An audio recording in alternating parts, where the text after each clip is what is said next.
तारीख में पहली दफ़ा पाकिस्तान में वो मौलवी एम्पायर जो अपने लिए दूसरों को गाजी बनाने की कोशिश करते हैं, कभी आप खुद गाजी बनने की कोशिश नहीं करते, पहली दफ़ा एक्सपोज हुआ है। वो फतवा जो इंजीनियर मोहम्मद अली मिर्ज़ा साहब पे लगाया गया, गुस्ताखी का माज़ल्ला, उसका जवाब मारूफ और मशहूर आलिम दीन जो हैं, मुफ्तियान इकराम हैं, उन्होंने दिया है। और यही तकलीफ़ है जो मुखालिफ पार्टी है, जो खाकी साहब हैं, वो सीनियर वकील भी हैं सुप्रीम कोर्ट की, वो वफाकी शरी अदालत को समझते भी हैं, शरी मामलात को समझते भी हैं, तो उन्होंने इस चीज़ की धज्जियाँ उड़ाई हैं और अब उनको इस्लामाबाद हाई कोर्ट में ले आए हैं कि यहाँ पे आएँ और जवाब दें। ये इतने बड़े बड़े गैर कानूनी काम आपने अपनी मर्जी से एसी वाली ठंडे कमरों में बैठ के कर लिए हैं, कैसे कर लिए हैं, जरा इसका जवाब दें। खाकी साहब हैं, उन्होंने तो इस्लामी नज़रियाती कौंसिल के फैसले को खाक में मिला दिया है।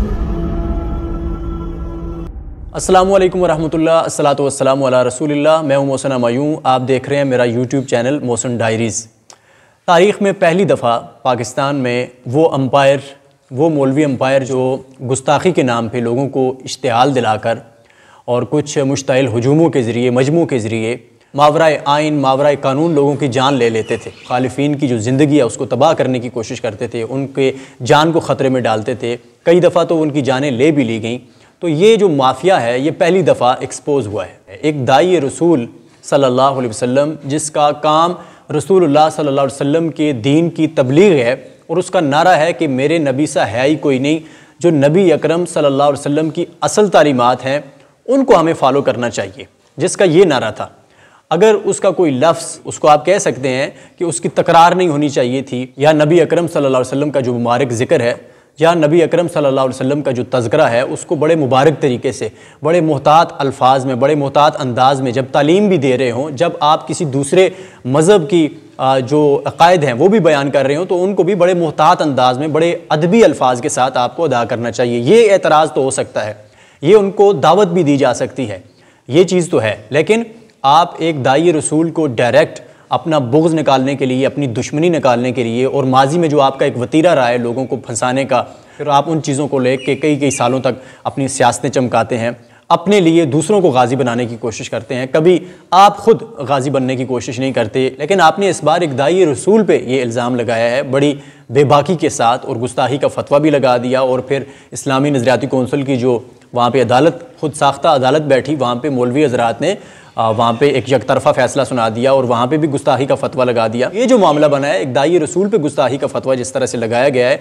और मुकदमा कायम किया गया है, तो इसके ख़िलाफ़ अहले इल्म की आवाज़ें उठी हैं। तो सबसे बड़ी जो तकलीफ़ हुई है और सबसे बड़ी मुश्किल जिससे वो गुजर रहे हैं, जिसमें माजी में कभी उनका तसव्वुर भी नहीं था, कि वो कहते थे कि इंजीनियर मोहम्मद अली मिर्ज़ा साहब के जो स्टूडेंट्स हैं वो तो कोई आलिम दीन नहीं है, ना वो ख़ुद आलिम दीन है, तो हमें तो कोई मुफ्तियान इकराम है वो हमसे बात करें, हम तो उसकी बात को वैल्यू देते हैं, उसकी बात को समझते हैं। तो अब उनका जो जवाब है वो कोई इंजीनियर मोहम्मद अली मिर्ज़ा साहब के स्टूडेंट्स ने नहीं दिया। वो फतवा जो इंजीनियर मोहम्मद अली मिर्ज़ा साहब पे लगाया गया, गुस्ताखी का माज़ल्ला, उसका जवाब मारूफ और मशहूर आलिम दीन जो हैं, मुफ्तियान इकराम हैं, उन्होंने दिया है। और यही तकलीफ़ है जो मुखालिफ पार्टी है, वो जो चूरन बना के बेचते थे ऐसे मामलात को और अपनी सियासत चमकाते थे, और ऐसे लोगों को समझ नहीं आ रही कि अब इसका क्या करें, क्योंकि उनको जो जवाब देने वाले हैं वो मुफ्तियान इकराम हैं, वो बड़े बड़े इदारे हैं, इस्लामी फ़िक़्ह कौंसिल UK, जामिया उस्मानिया रावलपिंडी, जामिया बिनोरिया कराची, मुफ्ती तारिक मसूद साहब, मुफ्ती अब्दुल्ला मरवत साहब, अल्लामा अमीनुल्लाह मशदी साहब। तो इस तरह की बहुत नामवर मोतबर शख्सियात बहुत सारी हैं, बहुत सारे इदारे हैं, मैं यहाँ पे नाम नहीं ले सकता, वीडियो जो है वो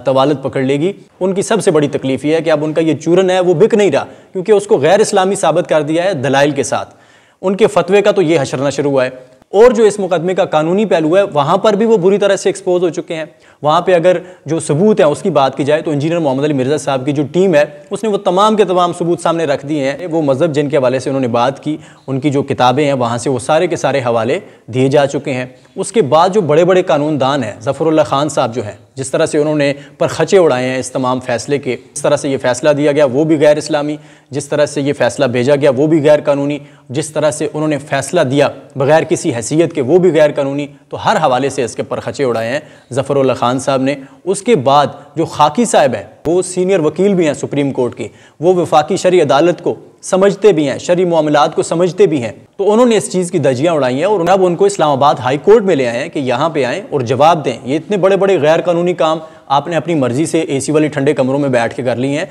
कैसे कर लिए हैं, ज़रा इसका जवाब दें। खाकी साहब हैं, उन्होंने तो इस्लामी नज़रियाती कौंसिल के फैसले को खाक में मिला दिया है। तो एक तरफ से इंजीनियर मोहम्मद अली मिर्ज़ा साहब की जो गिरफ्तारी है वो उनके चाहने वालों के लिए, उनके जो स्टूडेंट्स हैं उनके लिए तकलीफ़ दे है, लेकिन दूसरी तरफ से ये जो मामला है ये गेम चेंजर साबित हो रहा है। और जो मुखालिफिन थे, जो पहले किसी मासूम आदमी को, बेगुनाह आदमी को, चाहे वो श्रीलंका का मैनेजर हो या कोई भी इस तरह का आम आदमी हो, उसको घेर के उसको मावराए आइन उसकी जान ले लेते थे, अब मुफ्तियान इकराम हैं, उलमा इकराम हैं, इस्लामी इदारे हैं, वो उनके मद्दे मुकाबले आए हैं कि ये क्या आपने इस्लाम के नाम पे लोगों को बेवकूफ़ बना रखा है और अपनी सियासतें चमका रहे हैं। आखिर में हम फिर वही गुजारिश करते हैं तमाम मुकातिब फ़िक्र के उलमा इकराम से, जिस तरह उनसे मोहतरम जावेद अहमद गामदी साहब ने पहले की थी कि ये फ़ैसला आप मिल बैठ के कीजिए और एक दूसरे पे फतवे मत लगाइए, और जो इल्मी बहस है उसको इल्मी अंदाज़ में एक दूसरे के साथ कीजिए, दलाइल के साथ कीजिए, और बाकी अवाम पे छोड़ें दलाइल सुनने के बाद वो किसको सही समझते हैं और किसके साथ जाना चाहते हैं।